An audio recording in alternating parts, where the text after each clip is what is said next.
आत्मीय भाइयों एवं बहनों प्रणाम। आपको सुप्रजनन भावी पीढ़ी का नवसृजन लेखक श्री राम शर्मा आचार्य पढ़कर सुना रहे थे कि उज्जवल भविष्य संततियों पर निर्भर। अच्छा निर्माण होगा, अच्छी संतान पैदा होगी तो उसी पर निर्भर है उज्जवल भविष्य। इसी क्रम में पृष्ठ 19 से उत्तम वंशानुक्रम हेतु उत्तरदायी कुछ महत्वपूर्ण तथ्य है।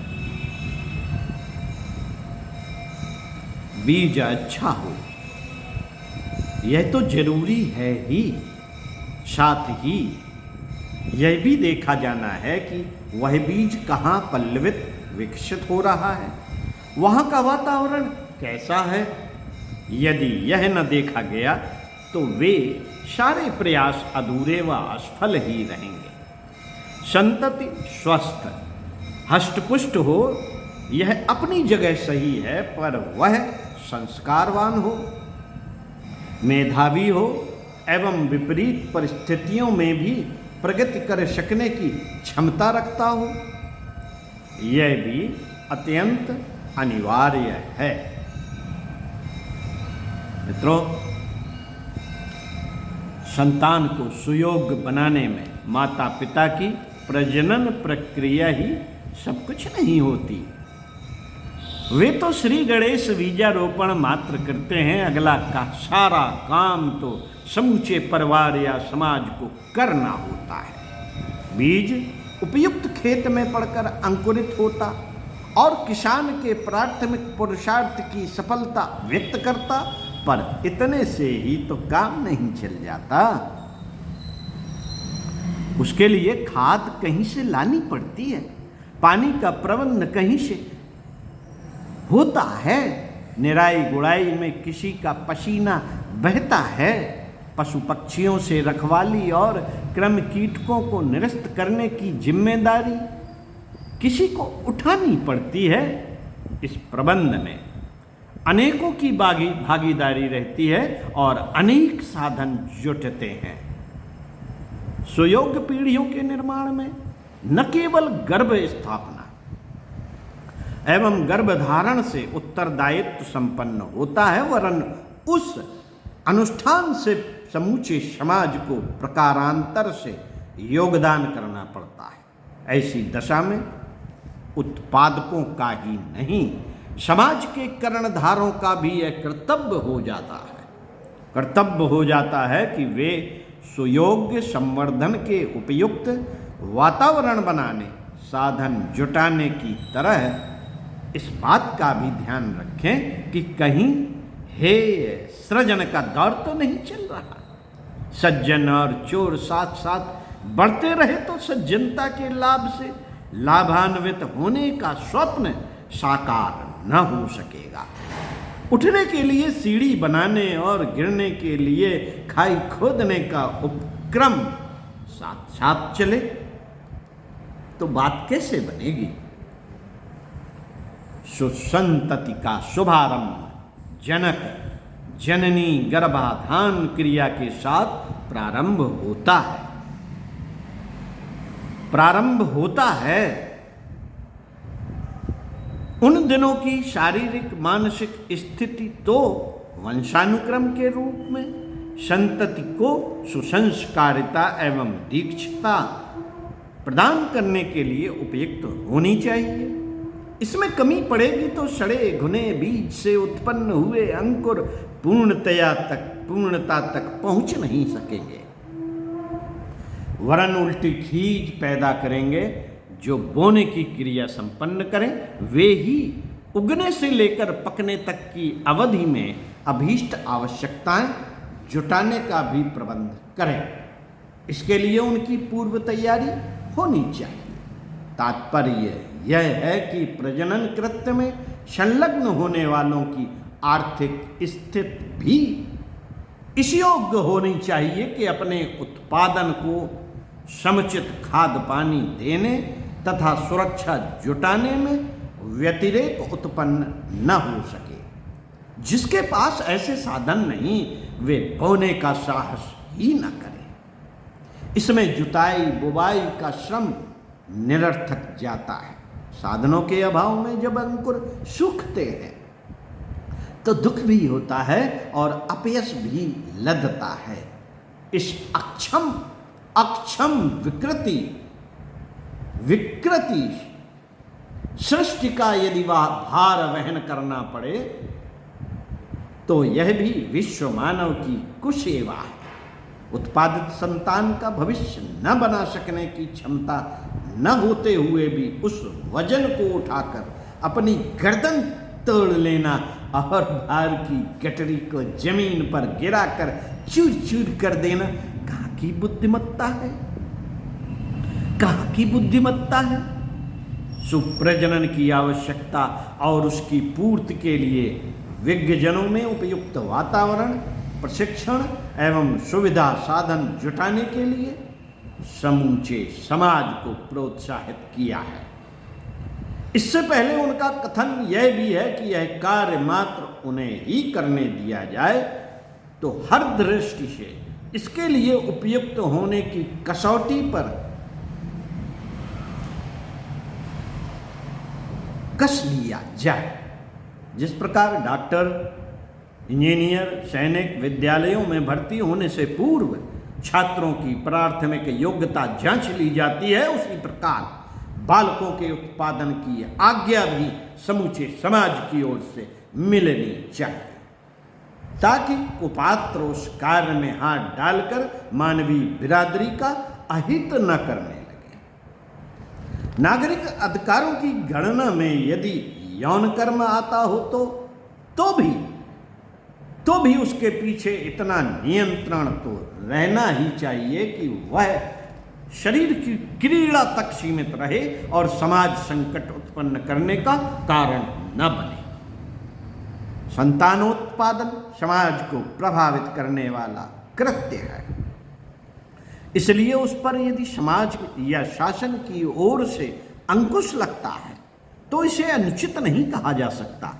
नागरिक अधिकारों की स्वतंत्रता तभी तक उचित ठहरती है जब तक कि उसका प्रभाव समाज पर नहीं पड़ता। इसके आगे कदम बढ़ते ही समाज का अधिकार क्षेत्र बनता है कि वह स्वतंत्रता का व्यतिरेक न करे, अपनी मर्यादा में सीमित रहे। शरीर क्रीड़ा तक ही नागरिक अधिकारों की परिधि समाप्त हो जाती है। प्रजनन कर्म स्पष्टतः समाज को लाभ या हानि पहुंचाने वाला कृत्य है। ऐसी दशा में उसका अधिकार होना चाहिए कि सुप्रजनन के लिए प्रोत्साहन प्रदान करें और उपयुक्त जोड़ों को यह उत्तरदायित्व निभाने के लिए अनुरोधपूर्वक आवश्यक सुविधा प्रदान करें। प्राचीन काल में इसके लिए नियोग प्रचलन था, अब उसके लिए वीर बैंक स्थापित किए जा रहे हैं। मित्रों, यह व्यवस्था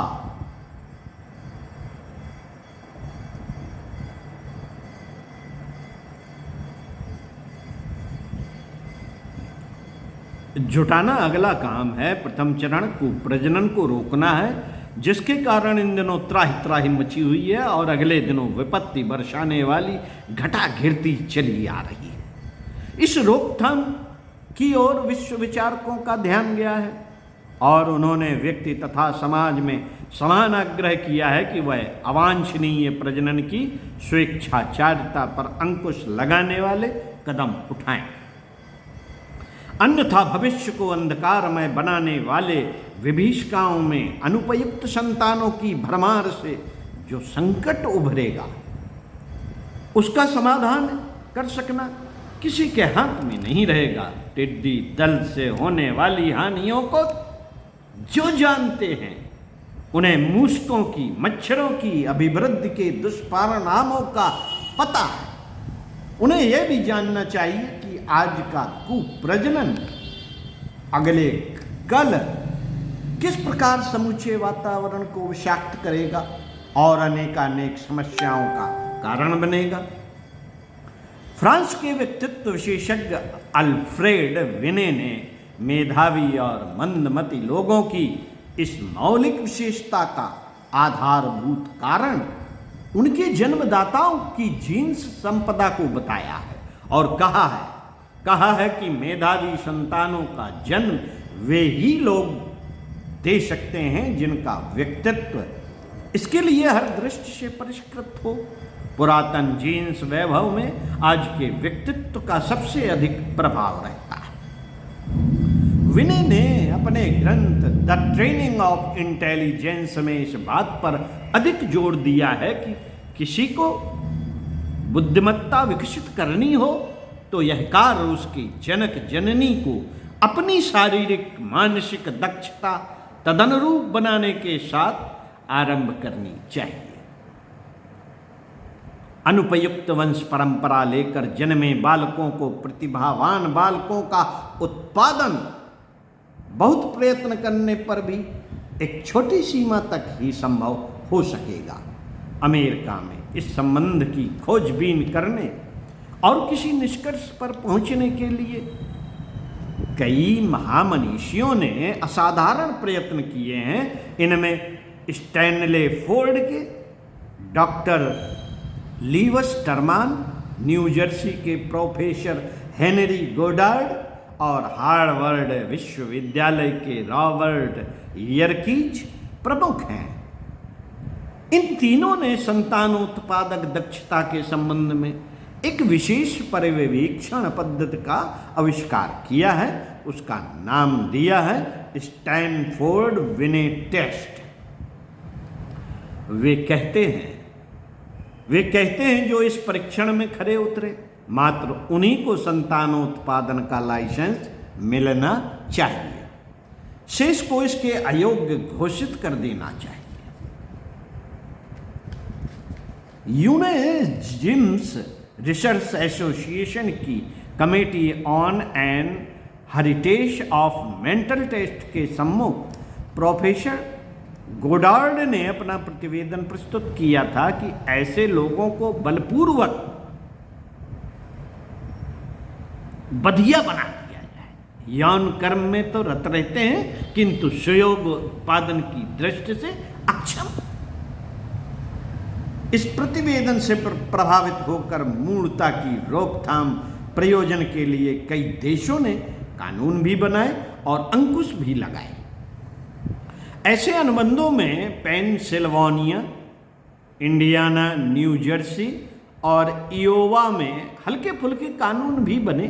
प्रजातंत्र में बहुमत का विरोध देखकर भी ऐसे सुधार करते समय फूंक फूंक कर कदम उठाने होते हैं। प्रजातंत्र में इन कानूनों में शराबी, अफीमची, अपराधी, आक्रामक, असंतुलित, विक्षिप्त, सनकी, दुर्बल, रोगी लोगों को संतानोत्पादन के अयोग्य घोषित किया गया और अनुबंध के उल्लेख पर कड़े दंड का प्रावधान रखा गया। सरकारी महत्वपूर्ण पदों पर भर्ती करने के संबंध में उपयुक्त व्यक्तित्व तलाश करने की दृष्टि से उपयुक्तों का परीक्षण करने में अमेरिकी साइकोलॉजी एसोसिएशन की भी भागीदारी थी। उसके अध्यक्ष मेजर यर्कीज ने जिन्हें प्रतिभावान पाया उनमें से अधिकांश यह विशेषता अपनी वंश परंपरा से साथ लेकर आए थे। भविष्य निर्माण के लिए जहाँ अन्यान्य साधन जुटाने की आवश्यकता है वहाँ भावी पीढ़ी में मनस्वी एवं व्यक्तित्व संपन्न होने की बात को भी महत्व मिलना चाहिए। इसके लिए सुप्रजनन को प्रोत्साहित और पात्रता को निरुत्साहित प्रतिबंधित करने की भी आवश्यकता है। मित्रों, यों वंशानुक्रम में प्रधानतया जनक जननी के संस्कारों का ही बाहुल्य रहता है, तो भी माता पिता की पिछली पीढ़ियों के उत्तराधिकार भी किसी मात्रा से हस्तांतरित होते रहते हैं। भले ही वे अपेक्षाकृत स्वल्प मात्रा में ही क्यों ना हो, यह विरासत आगे आगे बढ़ती चलती है और अनेक पीढ़ियों तक अपने प्रभाव किसी न किसी रूप में छोड़ती जाती है। इस संदर्भ में सबसे बड़ी जिम्मेदारी जनक जननी की आती है कि उनने अपने उत्तराधिकारियों को देने के लिए क्या कुछ संजोया है। इन दोनों में भी पिता की जिम्मेदारी अधिक है, क्योंकि भ्रूण पर वर्चस्व उसी के पक्ष का रहता है। प्रतिभा जितनी पिता की संतान को हस्तांतरित होती है, उसकी तुलना में माता का योगदान अपेक्षाकृत कम ही रहता है। वंशानुक्रम में पिता की विशेषता रहने पर माता का उत्तरदायित्व हल्का नहीं होता। वह उस कमी को ऊपर से गर्भधारण के समय अपनी सुसंस्कारता हस्तांतरित पूरा करके संपन्न करती है, जबकि यह कार्य पिता की लंबी अवधि तक साधनारत रहकर पूरा करना पड़ता है। सुप्रजनन की दृष्टि से उपयुक्त पिताओं को तलाश करना और उन्हें अपना महान उत्तरदायित्व संभाल सकने के लिए लंबे समय तक आत्म निर्माण साधना के लिए सहमत किया जाना चाहिए। उनके व्यक्तित्व का ही अगली पीढ़ी से हस्तांतरण जो होना है, इसका अर्थ यह नहीं कि माता की उपेक्षा की जाए।